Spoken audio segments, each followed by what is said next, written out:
अस्सलाम वालेकुम and welcome to our cricket special show. सबसे पहले आपको बताएं कि पाकिस्तान और श्रीलंका के दरमियान कोलंबो टेस्ट का आज डे 1 है एंड आज श्रीलंका ने डिसाइड किया to bat first. They won the toss and was that a good decision और नॉट?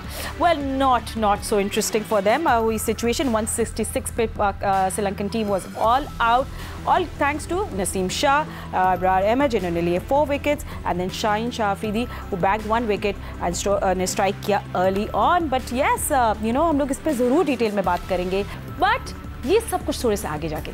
उससे पहले हम लोग बात करते हैं भाई हमारे न्यू चैंपियंस शाहीन्स, जिन्हें रिटेन किया अपने ACC emerging cup. Yes, they did it again. Pakistan या शाहीन्स ने भारत को ACC इमर्जिंग कप के फाइनल में शिकस्त दे दी बाय 128 रन्स और रिटेन किया अपना टाइटल। याद रहे इसी टूर्नामेंट में हम इनसे एक पहले जो कॉन्टेस्ट था वो हार गए थे। So Pakistan came back with a vengeance. और जल्दी से हम आपको स्कोर कार्ड दिखा दें, फिर एक्सपर्ट से भी हम बात करेंगे।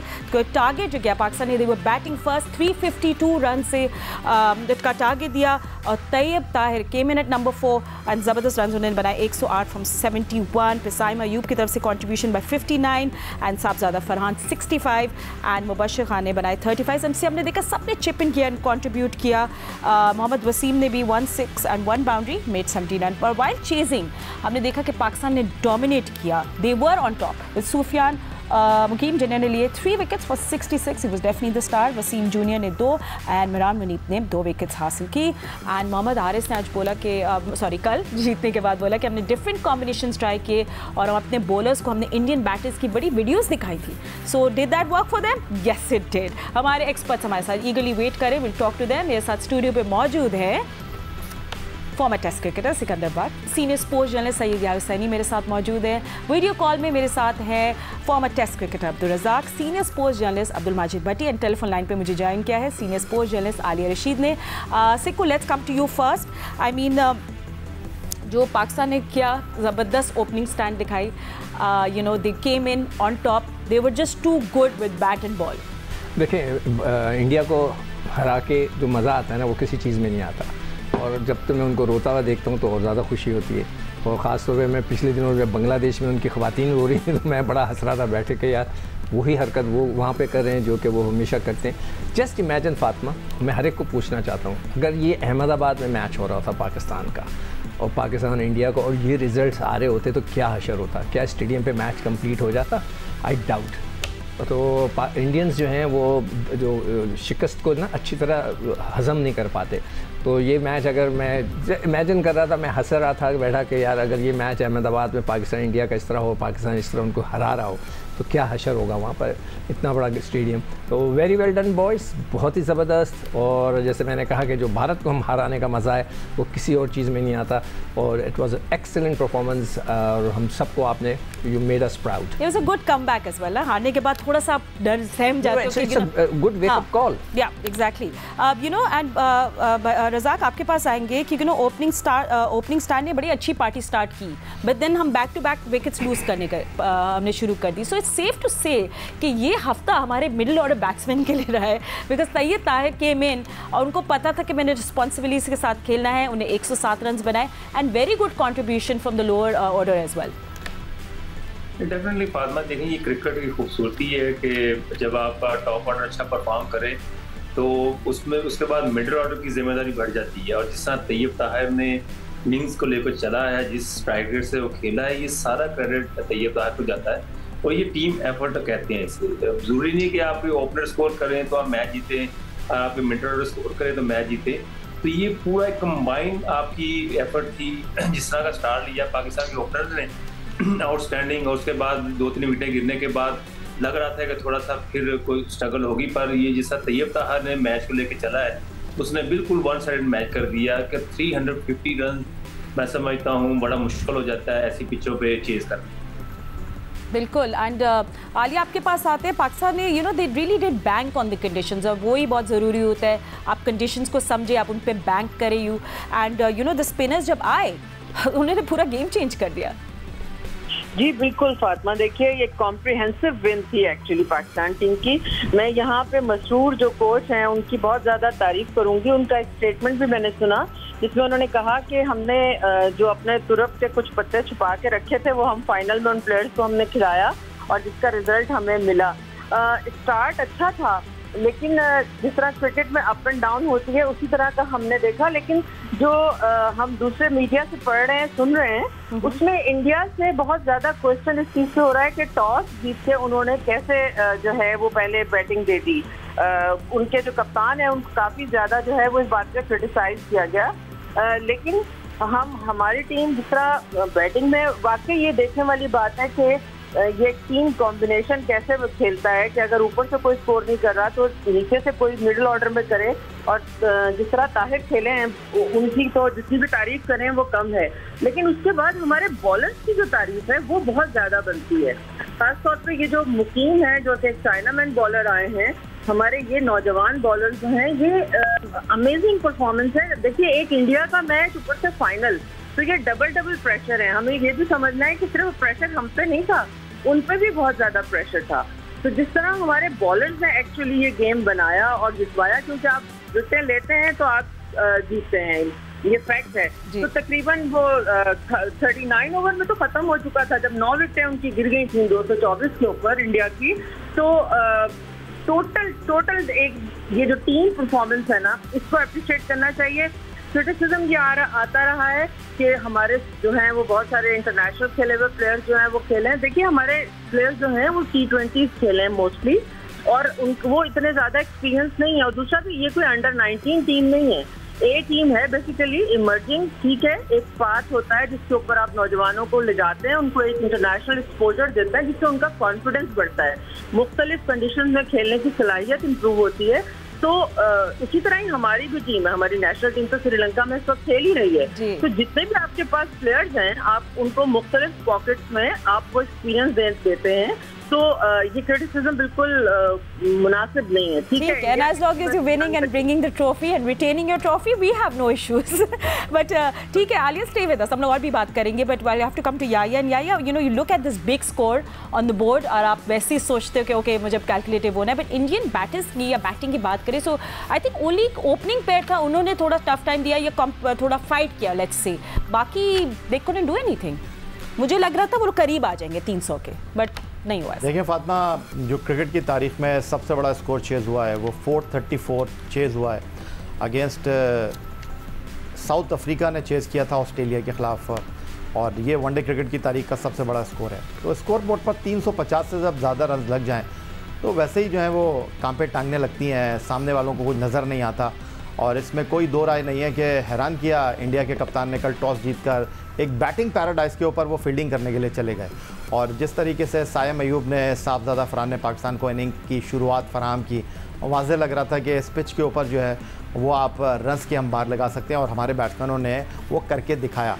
और मुझे 5 साल पहले 2017 ICC चैम्पियंस ट्रॉफ़ी याद आ गई, जहां विराट कोहली ने लंदन के ओवल ग्राउंड पर जो है पाकिस्तान को टॉस जीतकर बैटिंग करा दी थी, और वहां पर पाकिस्तान ने रन्स के अंबार लगा दिए थे। 350 से ज़्यादा रन्स पाकिस्तान ने किए थे, और मुझे कहीं लगा कि वो उसका एक्शन रिप्ले था। वहां पर विकेट कीपर सरफराज कप्तान थे, यहाँ पर विकेट कीपर हारिस कप्तान थे। तो हर चीज़ जो थी वो पाकिस्तान के काबू में थी।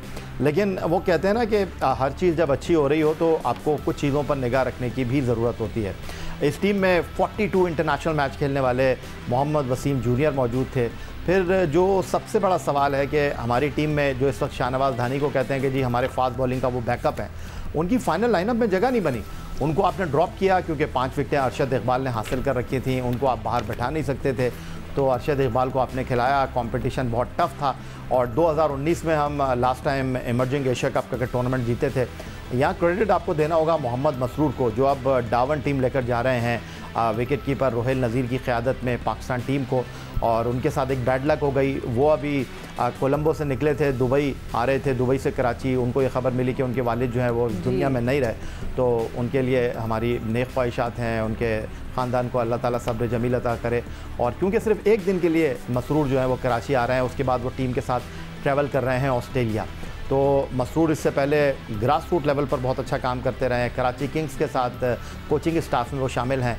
तो ऐसे लोगों की पाकिस्तान क्रिकेट को ज़रूरत है। जब हम गैर मुल्की कोचेज़ स्टाफ लेकर आते हैं तो हमें नीचे जो है ना वो पाकिस्तान टीम के ऐसे लोग रखने चाहिए जो डोमेस्टिक सतह पर बड़ा अच्छा काम कर रहे हैं। कल मुझे पाकिस्तान ड्रेसिंग रूम में ये देखकर सिकंदर बख्शा बड़ी हैरानगी हुई कि जो हमारे एक बहुत सीनियर प्लेयर हैं, बल्कि स्टाफ में मौजूद हैं, मेरा ख्याल है, मैं नाम इस वक्त उनका भूल रहा हूँ, भट्टी साहब अगर लाइन पे हो, पाकिस्तान टीम के वो असिस्टेंट कोच रहे, शाहिद असलम साहब ड्रेसिंग रूम में मौजूद थे और ये वो पाकिस्तान टीम के असिस्टेंट कोच थे और वो मसरूर के अंडर काम कर रहे थे।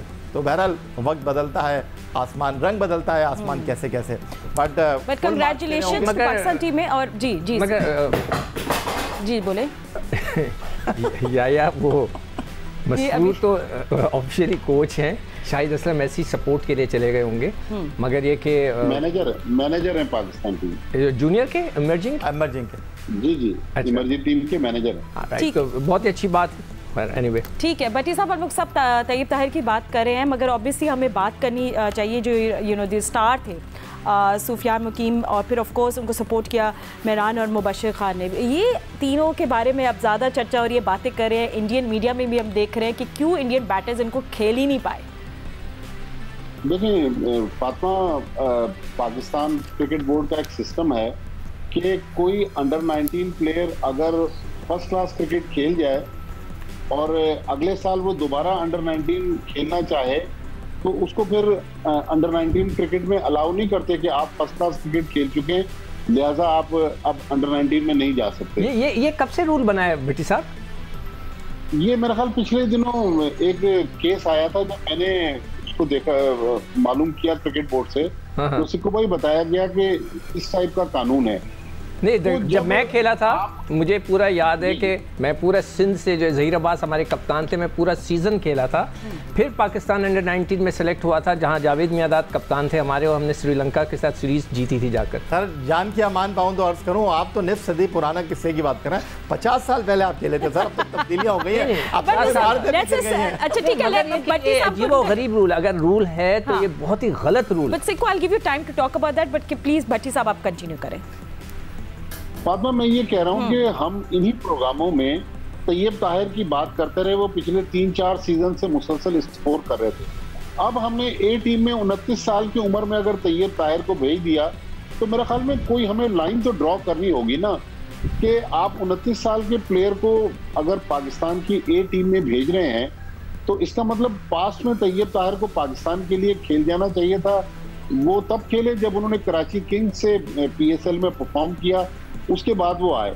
हाँ, जिन 3 लड़कों के, मेहरान मुमताज का आपने नाम लिया, मुकीम का नाम लिया, मुबशिर, वो मुबशिर खान, ये लड़के डिजर्विंग थे, लेकिन 43 इंटरनेशनल मैच खेलने वाले मोहम्मद वसीम को भी हम पाकिस्तान की इस शाहीन्स में भेज रहे हैं। हम मोहम्मद हारिस को भी भेज रहे हैं, जो हमारे वाइट बॉल क्रिकेट में मोहम्मद रिजवान के साथ नंबर 2 विकेट कीपर होते हैं। मेरे ख्याल में वो जो मैं लॉ बता रहा था अंडर 19 और फर्स्ट क्लास क्रिकेट का, तो इसमें कोई ना कोई PCB को चाहिए, कोई उम्र की तो कैद रखे ना। अब ये तो नहीं कि 35 साल का उम्र कोई प्लेयर पाकिस्तान ए टीम में खेल जाएगा। मेरे ख्याल में ये चीज ठीक है, पाकिस्तान ट्रॉफी जीत गया, हमने कल सेलिब्रेट किया, आज भी इसको सेलिब्रेट कर रहे हैं, लेकिन मेरे ख्याल में एज लिमिट हमें ए टीम के लिए रखना पड़ेगी।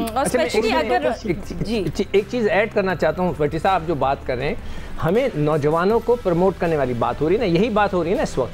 आप ये देखें कि पाकिस्तान की टीम वहाँ खेल रही है कोलंबो में, वहाँ पे कौन सा ऐसा नौजवान है जिसको हमने प्रमोट करके एक्सपोजर देना है? वो है हुरैरा। फील्डिंग कौन कर रहा है? हुरैरा को आप डाल देते? नहीं, मैं कहना चाह रहा हूँ भट्टी साहब, वहाँ पे ग्राउंड में आके फील्डिंग रिजवान कर रहे हैं, जो जिंदगी में कभी फील्डिंग नहीं करेंगे, वो तो विकेट कीपर है। दुनिया में कभी होता है कि एक सेकंड विकेट कीपर आके फील्डिंग कर रहे हैं? यानी इससे ज्यादा मैं कहता हूं कि इनडिसिप्लिन हो नहीं सकता कोई। ठीक है कि आप रिजवान से जो कि विकेट कीपर है उससे फील्डिंग करा रहे हैं। ठीक है, हम लोग टेस्ट के मैच पे भी बात नहीं करें, क्योंकि हम ACC मर्जिंग कप की बात कर रहे हैं। जी भट्टी साहब, जी बोले। सिक्को भाई थोड़ी देर पहले बात कर रहे थे कि अहमदाबाद में अगर पाकिस्तान जीत जाता, मैं और याहिया 2005 में मौजूद थे, पाकिस्तान ने लास्ट बॉल पर इंजी ने सचिन तेंदुलकर को चौका मारा और पाकिस्तान 1 विकेट से वनडे इंटरनेशनल जीत गया। उस वक्त नरेंद्र मोदी चीफ मिनिस्टर थे गुजरात के, वो उठ के चले गए, वो चीफ गेस्ट थे, उन्होंने इनामात नहीं बांटे, लेकिन कुछ नहीं हुआ। मेरा ख्याल मैच खत्म हो गया, तो बहरहाल एक हर मुल्क का प्रोटोकॉल है, ये नहीं हो सकता कि अगर पाकिस्तान इस बार इंडिया में वर्ल्ड कप में जीतेगा तो वहाँ हंगामा हो जाएगा, और इंशाल्लाह हम 15 अक्टूबर को जीतेंगे। भाई उनके प्राइम मिनिस्टर ने तो अपना और भी गेस्ट हैं गाइस, मेरे पास और भी गेस्ट है, please hang on. But Razzaq आप भी साथ हैं, बट ये जो एक पूरी बहस शुरू हुई है about age restrictions Pakistan A side में, इसमें आपका क्या व्यू है, मैं जानना चाहूँगी। नहीं बिल्कुल माजिद भाई बिल्कुल ठीक कह रहे हैं, होना चाहिए। मैं वैसे जैसे मैंने कल बात की थी कि एक क्राइटेरिया होता है कि आपकी सिलेक्शन का, कि आप प्लेयरों को पॉलिश करना चाहते हैं, उनको डेवलप करना चाहते हैं, तो वो कोई नज़र नहीं आता। यहाँ पे सिर्फ फॉर्मेलिटी देखी जाती है। तो पाकिस्तान बड़ा लकी है कि पाकिस्तान की सीनियर टीम भी वहाँ मौजूद है, वरना वहाँ से भी 1-2 प्लेयर खेल सकते थे। तो कोई समझ नहीं आती कि मर्जिंग का मतलब क्या होता है। मर्जिंग का मतलब ये होता है कि आप 18-19 साल के बच्चों से लेकर 24-25 साल तक बच्चे जो पाकिस्तान को रिप्रेजेंट कर सकते हैं, जिनके चांसेस हैं, जिनकी पे नज़र है, उनको आप अपॉर्चुनिटी देते हैं कि यार इनको ये अपॉर्चुनिटी देते हैं, हम देखते हैं ये कैसा खेलते हैं इस लेवल पे जाकर। तो वो कुछ चीज़ नज़र नहीं आई। ये तो अब जब टीम बन रही थी या टीम बन चुकी थी उस वक्त तो किसी ने कोई पिन पॉइंट नहीं किया, और जब ये मैचेस शुरू हुए, जब पाकिस्तान अच्छा खेलना शुरू हुआ तो फिर वो चीज़ें नज़र आनी शुरू हो गई। अब हो सकता है कि दूसरी कंट्रीज़ के भी जो मीडिया है या बोर्ड वाले वो इस चीज़ को देखें या ICC भी देखे कि एक बिल्कुल रूल होना चाहिए कि मर्जिंग का जो है, ये तो पाकिस्तान खेला हो या इंटरनेशनल खेला वो ना हो, वो लड़के हों जो अंडर 19 से फारग हो या अंडर 16 में जिनका पोटेंशियल बहुत अच्छा हो, वो उनको प्रमोट करके मर्जिंग में डाला जाए। ऐसे लोगों को, ऐसे प्लेयरों को लेके आना चाहिए। And Alia, what's your view, specially जब आप जिस टीम के साथ खेल रहे हो, दे वो players that we have never heard about and बड़ी फेमिलियर नेम से हमारी एज साइड पे, तो आपका इस पे क्या व्यू है, फिर हम इसको रैप अप करेंगे। एक्चुअली फातिमा, थोड़ी सी कंफ्यूजन इसलिए हो गई है कि इमर्जिंग का लफ्ज आ गया है, वरना जो हमारी A टीमों के टूर्स होते रहे हैं वो तो सारे बड़े प्लेयर्स होते थे, सब खेले हैं, इन लोगों को सबको भी याद होगा, और यानी मिसबाउलक वगैरह ये सब खेले हैं। तो A टीम टूर जो होते थे उसमें वो एज रिस्ट्रिक्शन नहीं होती थी। तो ये इमर्जिंग का जो वर्ड ऐड हुआ है उसका मतलब ही फिर इमर्जिंग है। तो अगर उसको देखा जाए तो जैसे मैं पहले कह रही थी कि एक पाथवे होना चाहिए डेवलपमेंट के लिए कि किस प्लेयर्स को किस स्टेज पे आपने कितना एक्सपोजर देना है और कहाँ किस लेवल पर खिलाना है, तो वो हमारे पास मिसिंग है। तो हम ये करते हैं कि हम फौरी तौर पे, जाहिर है देखिए जीत हमेशा आपको एतमाद भी देती है, खुशी भी देती है, लेकिन जब आपने लॉन्ग टर्म सोचना होता है तो आपको यही सोचना होता है कि हमने वो नौजवान तैयार करने हैं जो आगे चल के हमारे इंटरनेशनल, उसको हमारे पास एक पूरी फील्ड पीछे से तैयार हो, ताकि जब कोई प्लेयर वहाँ से निकले तो हमें ये इशू ना हो जैसे स्पिनर्स का इशू चल रहा होता है, पहले मिडिल ऑर्डर का आज तक चल रहा है। तो ये एक इम्पॉर्टेंट चीज़ है जिसको क्रिकेट बोर्ड को ज़रूर देखना चाहिए। ठीक है, will take a short break. Sorry Fatima, मैं थोड़ा सा इसमें ऐड करना चाहूँगा, थोड़ा सा आपका वक्त लेना चाहूँगा कि बात दरअसल ये है कि मुझे कोई एतराज़ नहीं है कि 32 साल का लड़का खेल रहा हो इमर्जिंग में, 35 साल का लड़का खेल रहा हो। बात दरअसल ये है कि आपको मौका देना चाहिए, और इस टूर्नामेंट में जो सबसे ज़्यादा ज़्यादती हुई है वो हसीबुल्ला के साथ हुई है, जो पेशावर ज़ल्मी के विकेट कीपर हैं। उनको आप कह सकते हैं पाकिस्तान क्रिकेट का फ्यूचर, लेकिन वो बाएं हाथ से इनिंग का आगाज़ करते हैं। अनफॉर्चुनेटली आपने साहबजादा फरहान 31 साल के उनको टीम में रखा हुआ था, आपने उनको इतने टूर करा दिए हैं, अब आपने एक टीम में 3 विकेट कीपर कर दिए और टीम का कप्तान भी विकेट कीपर, तो हसीबुल्ला कहाँ टीम में जगह बनाते। फिर दूसरा जो मुझे एतराज़ है, मुझे इस बात का कोई एतराज़ नहीं है कि टीम में शाहनवाज धानी क्यों थे, अरशद इकबाल क्यों थे, या 29 साल के जो हैं वो तैयब ताहिर क्यों थे। बात दरअसल ये है कि ये जो टूर्नामेंट था ये आपको अपने खिलाड़ियों को स्किल्स जो है वो बेहतर करने का मौका था, इंटरनेशनल क्रिकेट में अपने आप को प्रेजेंट करने का मौका था। अब मुझे आप ये बताइए कि ये जो खिलाड़ी हैं ऑन एंड ऑफ तो खेल रहे हैं international cricket, Arshad Iqbal Pakistan team के साथ जिम्बाब्वे गए थे। अब इससे बड़ा सवाल क्या होगा फातिमा, वर्ल्ड कप में पाकिस्तान के रिजर्व में शामिल, एशिया कप पाकिस्तान के लिए शाहनवाज धानी खेले, उनको पाकिस्तान की बेंच का फास्ट बॉलर कहा जाता है, यानी शाहीन शाह अफरीदी, हारिस रऊफ, कहते हैं कि जी इनकी ये सेकंड स्ट्रेंथ है, उनकी इमर्जिंग की टीम में जगह नहीं बन पा रही। इससे बड़ा क्या सवाल होगा पाकिस्तान क्रिकेट के लिए। और जो उम्र का जो मसला है ना, ये तो आप छोड़ दें, मैं एक छोटी सी बात इसमें ऐड कर दूं कि ये जो उम्र का मसला है ना कि जी यंग प्लेयर चाहिए हमको। भाई मैं कितने अरसे से ये सुन रहा हूँ, ट्रक की बत्ती के पीछे आपको लगाया हुआ है, जहां हमने किसी के ऊपर छुरी चलानी होती है किसी सीनियर खिलाड़ी के ऊपर, यार नया लड़का हमको चाहिए, यार हमारे यंग प्लेयर चाहिए। अभी खुद सिकंदर बख्श साहब ने कह दिया कि भाई रिजवान को क्या ज़रूरत है फील्डिंग करने की, आप आमिर जमाल को लेकर गए हैं, आप नवाज को लेकर गए, उनसे कराइए fielding. Well thank you so much for experts जिन्हें हमें ज्वाइन किया है। कोलंबो टेस्ट में पाकिस्तान टीम तो डोमिनेट करिए। हम आपको मिलेंगे कल and let's see where Colombo test goes, but अभी फ़िलहाल इतना ही वक्त है। अल्लाह।